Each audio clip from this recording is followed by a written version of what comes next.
Hey folks, it's your boy Andy Barrar, Handy Andy, back at it with another review. This time we're looking at 3 electric bikes. Now what makes these special is they're 3 foldable electric bikes. So you can fold them down, perfect for people that live in small spaces. I'm going to be taking these out for a test drive. I'm going to ride them around and really tell you my experiences of using them, because these are the first foldable electric bikes that I've ever used. So sit back, relax, get your popcorn ready folks, and cue the intro.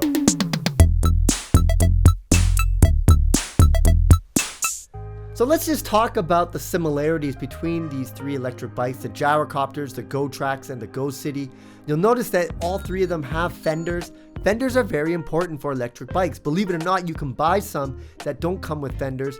See that scratch right there? That wasn't me. That was from that pedal. And this is an inherent problem with these foldable electric bikes. You're going to get them scratched up. Now this is the Gyrocopter. It's kind of the entry-level bike. I think it retails for about $700-800. You got your power button right there. And then you basically hit the throttle and away you go. On the left side, you have the toggle for the LED light on the front and also a horn. So this one, pretty basic. You know, it's not my cup of tea per se, but if I had a choice, I would step up with this one, the GOTrax. Now this one is a step up to that Gyrocopter in terms of performance. This one has a 350 watt motor, whereas the other one only had 250, and it just has better acceleration. You also see that rear shocks as well on the back. There is an LED light. This is adjustable. It was sitting down there. I think I went and popped it back up. Yes, I did. So overall, between the Gyrocopters and this one, I would definitely go for it. And look at this. It even has a key, an extra security feature that might deter people from trying to take it. This one also as well has the lights. Now we're going to the GoCity. This is kind of the Cadillac of the 3. This one again is foldable, but look at that. The battery is in the back. This is a removable battery. You can charge from it and you can lock it up down. So you can just take it with you if you needed to charge it. It has a rack so you can do stuff to store and everything on it. Now, in terms of performance, this really feels like your standard mountain bike or road bike. You have an LCD screen there that tells you your distance and speed in real time. You have these Shimano gears, so it really does feel like a standard bike. You can just switch your gears, but of course you got a motor behind you. Now I'm doing the folding aspect, and this is actually the first time I actually folded them without looking at instructions, so I'm trying to figure this one out. I believe this one, the Gyrocopters, weighs 37 pounds, so I wanted to see if I could hold it in one hand. Felt like I could, but then look what happens. It just whips out. There's no way to lock it together, and that's a big issue that I've been finding with these ones. Now I'm using the GOTrax, and I'm starting to figure it out. Okay, you want to fold from the stem, you want to fold from the frame, and again, I want to see if I can pick this up. This one weighs 44 pounds. It does have a handle, so I was pretty excited about that. But again, it just wants to keep folding open. So good luck trying to walk upstairs in one hand, trying to carry your electric bike. Say you're trying to take it on a train or whatnot. Now let's try the GoCity. I'm starting to figure out how these foldable bikes fold. So you do it from the stem, you do it from the frame. And again, this one kind of has a nice way to stay sitting upright, but it weighs a whopping 50 pounds. 50 pounds. So this is not something that you're going to be carrying in one hand, even if you were super strong. And then it just wants to open up like that. And that's another issue I have about these, is it just keeps wanting to open up. So I'm having a hard time, you know, keeping it folded. Now the fun becomes, I'm in this little closed lot here, test driving each of these bikes, starting with the Gyrocopters. It's kind of fun, you know, you can just pedal, but then you use a little bit of that pedal assist, makes life a little bit easier. If you just wanted to go for a stroll, like around the beach, I think something like this would be good. If you're elderly, maybe you don't want too much power, you'll be happy with that. But this one I really like, the GOTrax.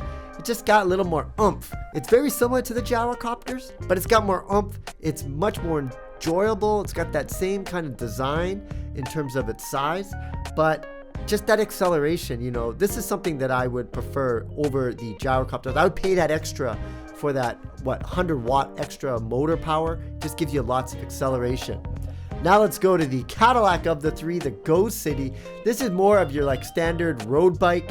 You can just use it as a standard bike, but look at the acceleration, boom. 550, I believe, watts of power on this one. So definitely it's got a big kick. Just using it, it feels like a moped. to be honest with you. You don't even have to pedal. You can just use the power of the motor and maybe just pedal to make it look like you're pedaling. But you can get some serious speed with this. Top speed of 32 kilometers, whereas the other ones only can go 25 kilometers top speed. And you can get a lot of distance on this because, you know, of course you can pedal, you got gears, but you also got a motor. So imagine the distance that you can cover. If you want to replace your vehicle and maybe use this to commute to work, you definitely could because you got that bike rack on the back. So between all of these three, you know, I really like the GoCity as a commuter style vehicle because of that bike rack. It's optional, you can put things on it. The GOTrax, this was actually pretty fun. I have to admit, pretty fun to ride, and I especially appreciate it more after I tried it from this one, the Gyrocopters, because this one had kind of the least performance, but it is the entry level one. But if you're kind of an elderly person or this is your first e-bike, say you're a kid, you want to give your kid a bike, that would be a good start. I gotta say, you know, I'm impressed with these electric bikes. They've come a long way. Too bad they can't get a little bit lighter. Too bad they can't fold and, you know, clip together so that you could hold it with one hand. But, you know, I kind of wish we had these when I was a kid. This is really what my dream was as a kid. What, you know, maybe pedaling was good back then. This one, look at this. It's got a weird kind of seat on the back here. And I had my cousins and my nephew try to ride on that, but it doesn't feel very safe. Again, if you have these, you're going to get scratches on them. So don't buy these and try to keep them pristine. They are just e-bikes and, you know, worth having if you live in a small space. Anyways, folks, I hope you enjoyed this review of these three electric bikes, the Gyrocopters, GOTrax, and GoCity. If you did, smash that like button, subscribe to this channel, and leave your comments below. My name is Andy Barrar, Handy Andy. Be sure to visit my website, Handy Andy Media. Andy Barrar, signing out. See you again next time, folks.